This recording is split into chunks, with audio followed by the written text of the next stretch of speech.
Let's focus on the s sound that can be heard in the beginning of words like in zip, in the middle of words like in cozy, and in the end of words like in jazz. To make the s sound, put the tip of your tongue just below the bumpy spot behind your upper teeth without touching. Keep your tongue flat, and your teeth somewhat close together. Let the air flow out through the tiny gap between the roof of your mouth and your tongue.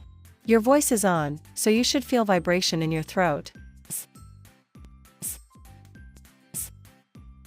It's now your turn to say the s sound.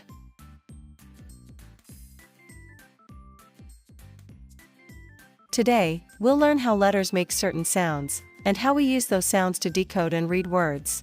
The letter Z is a consonant that makes the voiced s sound, like at the beginning of the word zip. We'll use the s sound when decoding a word with the letter Z.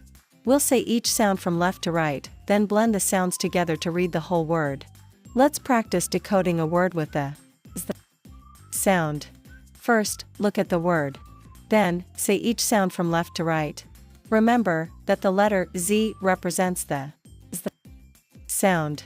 S, I, P, zip. It's now your turn to decode the word.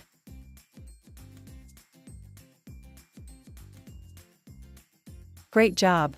You just decoded and read the word zip. Have fun practicing decoding words with the letter or consonant Z, which makes the Z sound.